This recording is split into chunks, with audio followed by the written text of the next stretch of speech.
What is the craziest thing you have ever said or done at an interview and still gotten the job? I got called for an interview 2 days after submitting an application.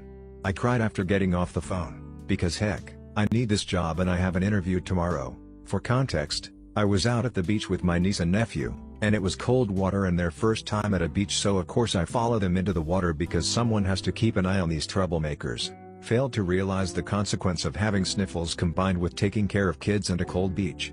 While we're out to lunch, I get the aforementioned call. I wake up the next morning and I am sick. Sick as in flu, runny nose, throwing up, coughing, barely speak sick. I get my butt up and go to the interview. That alone is crazy, and this interview goes incredibly well. I manage to get through it. The manager extends his hand and says with a big smile, "Well, we'd like to extend an offer to work here to you." I'm about to shake his hand when, because my life is an actual joke, I throw up. Onto his shoes. All over the carpeted floor. I look at him, and I'm scared. I thought I royally goofed. He hands me tissues and smiles like a dad does. "Don't worry. The offer still stands. I hope you take it too, because it's obvious you are a determined young woman." I've never had anyone come to an interview sick before. And thank God, I got hot. What's the most effed up thing a family member of yours has done?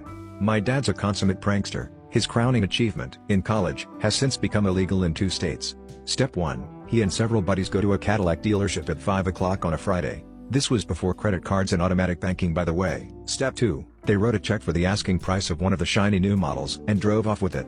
Step 3, they saw the car at a used Cadillac dealership across town. Step 4, the used dealer calls the new dealer and tells him that the car was sold with the dealer plates still on and the price tag still in the window. Step 5, new dealer figures that the check the kids wrote is going to bounce, so he calls the cops. Step 6, my dad and his friends spend the weekend in jail. Step 7, the bank's open Monday morning, the check doesn't bounce.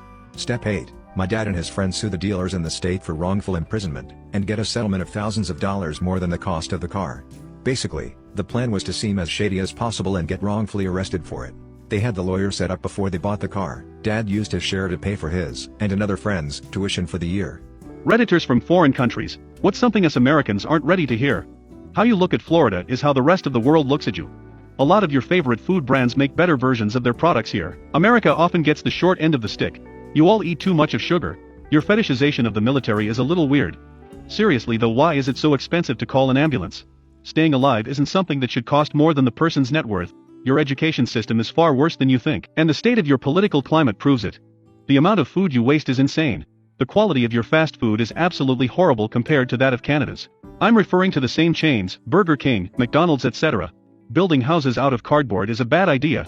School shootings are an almost uniquely American problem. The rest of the world are disgusted. Truly, the need for children to practice active shooter drills is an unfathomable sci-fi dystopian horror for us.